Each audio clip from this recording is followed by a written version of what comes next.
Hello, everybody, and thank you for joining me. My name is Brigitte Gabrielle, and I wanted to share with you my story.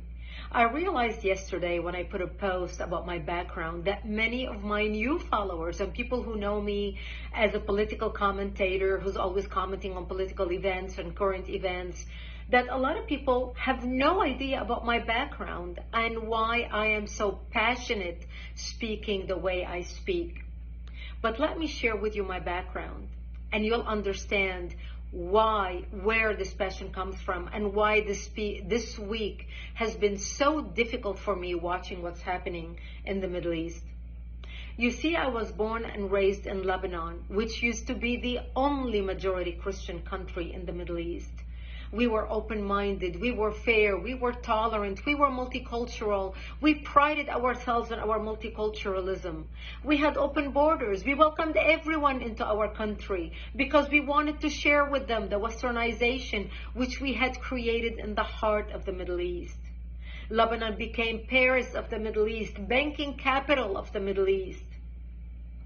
Unfortunately, all that began to change when we accepted a wave of refugees into our country, people who did not share our values, but wanted to use Lebanon as a launching pad to kill the Jews and drive them into the sea.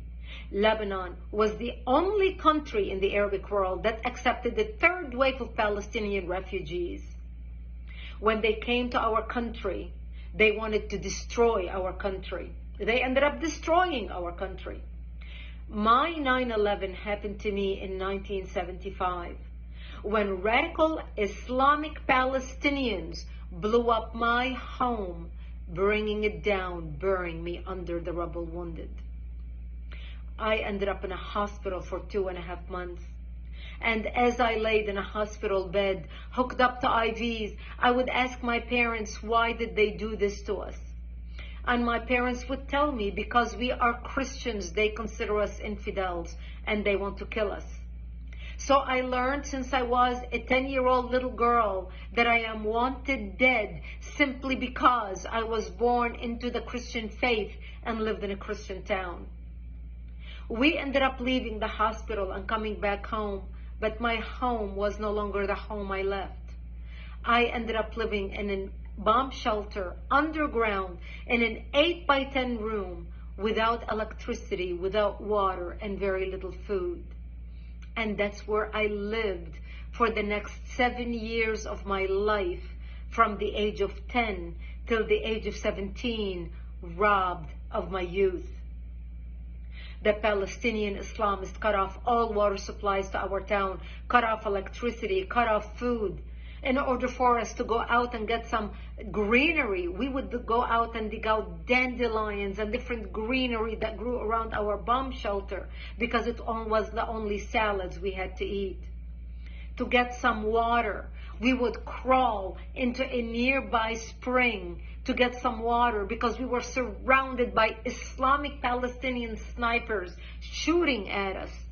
And every time we left our bomb shelter to the spring to get water, we would say our last goodbyes because we did not know if we're going to come back alive or dead just to get some water. This became my existence. I remember a few years into the war, in the beginning we thought it's going to be a couple weeks, and then everybody's going to see the massacres that the Palestinians are doing to the Christians in Lebanon, how they put their heads together with the Muslims in Lebanon and declare jihad on the Christians, the massacres of children, the slaughter, even the crucifixion of Christian men on crosses. One of the famous city massacres was in the city of Damour in Lebanon, where they massacred the whole town. This barbarism, this Palestinian barbarism is not new. My father would say, all the Christian nations are going to wake up and see what's happening to Lebanon, to the Christians, and they're going to come save us. But nobody came, and the world forgot about us. I remember 3 years after living in the bomb shelter, I was 13 years old, and one of our militia, one of our Christian friends stopped by. And he said to me, Brigitte, we heard a lot of chatter on the radio, and we believe tonight we are going to be slaughtered. And he said, if I don't see you tomorrow, I wish you a merciful death. and he left. And I remember at the age of 13, dressing in my Sunday best, my Easter dress, because I wanted to look pretty, because I knew that when they come to slaughter me, there would be no one to bury me, and I wanted to look pretty when I'm dead. And I remember my mother combing my long black hair as I sobbed, begging her, I don't want to die. I'm only 13 years old. Please do something. I don't want to die. And there was nothing my mother could say to me. And I remember sitting in the corner of our bomb shelter, and my father started reading from Psalms. I shall walk into the valley of death and fear no evil, for thou art with me. And my parents said to me, when they come to slaughter us tonight, we will create a distraction. You're an only child. You're a young child. We lived a long life.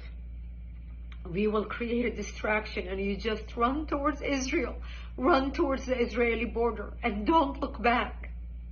You see, we knew if we run to the Jews and beg for help, the Jews are not going to slaughter us, because we had more shared values with them than we had with the Muslims. Thank God I did not have to make that decision that night, because that's the night when Israel came in physically into Lebanon and established the security zone and kicked out the radical Islamic Palestinian element that surrounded our town. And Israel set up artillery bases in the hills surrounding our town. And that's how we survived for another 5 years, until 1982, when Israel invaded Lebanon, working with the Christians, trying to help the Christians take back their country, take back their democracy, and kick out the radical Islamic element that had taken control of the country at that time. We had 11 Islamic terrorist organizations operating out of Lebanon, including the PLO, the Palestinian Liberation Organization. And Israel finally ended up kicking Yasser Arafat and his cronies all the way to Tunisia. And that's how we came out of the bomb shelter and back to rebuilding our lives. I ended up moving to Israel in 1984 and becoming a news anchor for World News in the Middle East, covering world events, because I wanted to make it my life's mission to fight evil, to understand how can people hate so much to commit such atrocities. My life story is detailed in a book titled Because They Hate. A survivor of Islamic terrorism warns America. The book sold over 1 million copies. It came out in 2006. I encourage you to read it. I encourage you to order it so you can understand why I fight terrorism, why I speak with such passion and conviction. People who watch me debate people and fight people and care less about the labels people throw at me.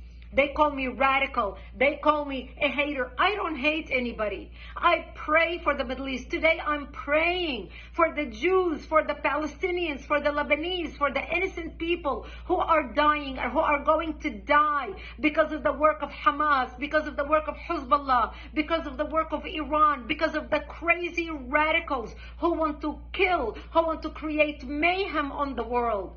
We must stand up against barbarism. Barbarism done in the name of any people, of any religion, is not acceptable. Barbarism is when you shoot babies in their cribs. Barbarism is when you decapitate babies. Barbarism is when you rape women and kill them. Barbarism is when you kidnap old grandmas and you kidnap children and you put them in cages with the sole purpose of torturing them and killing them. This is barbarism, unacceptable under any name, from any people, from any religion. That's why the good people need to stand up against terrorism, against Islamic terrorism. Because what starts in the Middle East doesn't end in the Middle East. What starts in Israel doesn't end in Israel. This is a war against between barbarism and civilization. This is a war between democracy and dictatorship. This is a war between goodness and evil. We either win or they win. We need to fight to win. We need to stand up with Israel to win. This is our fight and we must win it.